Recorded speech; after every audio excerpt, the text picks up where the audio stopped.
Hello বন্ধুরা, চলে এসেছি ধারাবাহিক অনুরাগের ছোঁয়ার আজকের পর্বের আপডেট নিয়ে।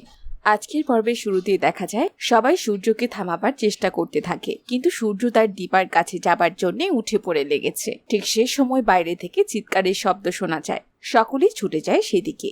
এইদিকে রুডি আর কুন্তলার ষড়যন্ত্রে ফেঁসে যায় কৃষ্ণ। সোনা কৃষ্ণের সঙ্গে খারাপ ব্যবহার করতে থাকে। এরপর পরিবারের সবাই সেখানে আসে এবং কৃষ্ণকেই কথা শোনাতে থাকে। এদিকে কৃষ্ণকে ফাঁসিয়ে দিয়ে আড়াল থেকে কুন্তলা আর রুডি খুব হাসছিল। এদিকে কৃষ্ণ সোনাকে টেক্সট করেছে বলে সেই মেসেজটাই সোনা রূপাকে দেখায়। কৃষ্ণ বুঝে উঠতে পারছে না যে কেউ কি করে তার ফোন থেকে তাকে মেসেজটা করলো। ইতিমধ্যে সূর্য সেখানে আসে এবং দীপা তাকে জড়িয়ে ধরে কাঁদতে শুরু করে এবং সে তার বাবাকে জানায় কৃষ্ণ তাকে অসম্মান করেছে।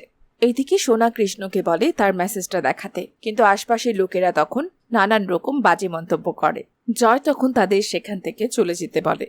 এদিকে রূপাও সোনাকে অবিশ্বাস করছে না, কারণ এত বড় নোংরা কথা সোনা কখনো বলবে না। তখন কৃষ্ণ বলে, তুমি নিশ্চয়ই আমাকে অবিশ্বাস করছো, তাই তো? কৃষ্ণ তখন সবকিছুর জন্য নিজেকে দোষারোপ করে আর সূর্য তাকে মারতে শুরু করে এবং এরপর তাকে বাড়ি থেকে বেরিয়ে যেতে বলে। দূর থেকে রুডি আর কুন্তলা সবটা দেখে খুব মজা নিচ্ছিল, তারা তো এমনটাই চেয়েছিল। এদিকে কৃষ্ণ যখন বেরিয়ে যাচ্ছিল ঠিক সে সময় দীপা চলে আসে, তবে তার আসতে একটু দেরি হয়ে গেল। রূপা তার মাকে দেখে জড়িয়ে ধরে কাঁদতে শুরু করে, আর এই বিষয়টি চোখ এড়িয়ে যায় না উর্মির। সে এবার সকলের সামনে দীপার ঘোমটাটা সরিয়ে দেয়, সকলের সামনে বেরিয়ে আসে তার পোড়া মুখটা। আর এই অবস্থায় পরিবারের সবাই তখন উর্মিকেই দোষারোপ করে। উর্মি কেন কাজের লোকের পেছনে পড়ে আছে সেটাই বুঝতে পারছে না তারা।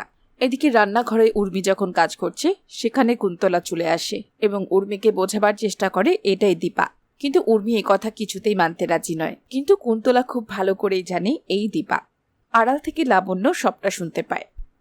ওদিকে রূপার কাছ থেকে সবটা শুনে দীপা বুঝতে পারে এর পেছনে অন্য কোনো রহস্য রয়েছে। দীপা আত্মবিশ্বাসের সাথেই বলে যে এই কাজটা কৃষ্ণ করেনি। দীপা রূপাকে বলে কৃষ্ণকে ফোন করতে। রূপা ফোন করলেও কৃষ্ণ সেই ফোনটা তোলেনি।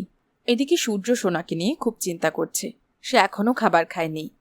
তখন দীপা তাকে সান্ত্বনা দিয়ে বলে, আপনি কোনো চিন্তা করবেন না, আপনার মেয়েকে আমি খাইয়ে দেব।